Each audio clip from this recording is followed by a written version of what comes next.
People that made a deal with a friend that if they weren't married by a certain age they would marry. How did it go? We met in college, and were instant best friends.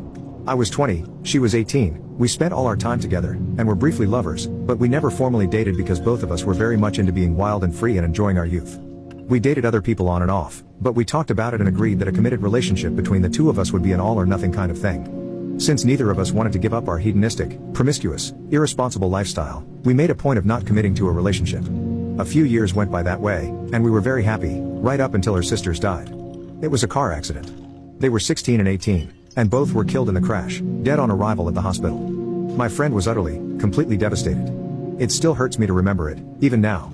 Her father, though, was even more devastated, to the point where he was legitimately willing to let himself starve to death rather than try to go on living. She moved home, out of state, to take care of him. She cut ties with everyone for a while, even me. I didn't see her again for 2 years. She was so different after that. Before the accident, she'd always been the most joyful, exuberant, positive person I'd ever met. After she came back, she was quieter, sadder, maybe wiser. I wanted to be there for her more than I'd ever wanted anything in the world. Not being able to fix things for her, not being able to make it better, that hurt more than anything I could ever remember. I guess that's when I realized how in love with her I was. I told her that I loved her, that I wanted to be there with her, and she told me that she couldn't handle the idea of any kind of emotional connection for a while. Maybe a few years, she said. Maybe never. Maybe she'd never be able to open up emotionally again. She said she needed space for me, particularly for me. She said she needed to figure out what it meant to be alive in a world where her sisters were gone. She asked me to give her time and I told her that I'd give her anything she wanted. She told me that she'd never been happier than she was when we were together. I told her the same. I told her that I understood, and that's when we made our pact. I was 25 then and she was 23. We agreed if she turned 30 and I turned 32, and if she had learned to heal, and if she hadn't fallen in love with someone else, and if I hadn't fallen in love with someone else, then we'd get married.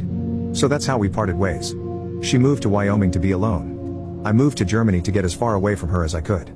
We didn't keep in touch at first, but over the next few years we built up a correspondence. We wrote letters because we both liked writing letters. We emailed now and then. Sometimes we'd mail each other books that we thought the other would like. Years went on and we became closer and closer. When I turned 30, I half-jokingly brought up our marriage pact. I told her that I had never fallen for anyone else. She replied that she was still very serious about our agreement and that she'd never fallen in love with anyone else either. I asked her if she thought she had begun to heal, and she said she had, as much as a person could ever heal from something like that. A year later, she told me she'd like us to meet and spend some time together, to see if the spark was still there. It was. She was living in California at that time, and I found a job there. I'd always wanted to live in California anyway. I proposed to her 6 months later, and she smiled and told me no fair, that I had to wait another few months, when she'd be turning 30. I thought it was silly, but at that point things were going so well until my ego took over. I waited this entire time and decided to propose a few months earlier before we hit 30, and she told me to wait a few more months. After all that preparation, that was the last bit of pride I had left, and so I did what had to be done. I asked her to come over that next night, told her we'd be watching a movie, a casual date. Anyway, she came over, we were watching the movie on a sofa, and I grabbed the gun I had been hiding in my sofa along with the same ring and pointed it at her. "Will you marry me?" I asked her again, pointing it at her. This time she was shivering and mumbled a yes. Wasn't so hard, was it? Update. 6 months later and we are expecting our first child now. Update 2. Turns out I am not the father, so I shot her in the head. I'm done with life at this point.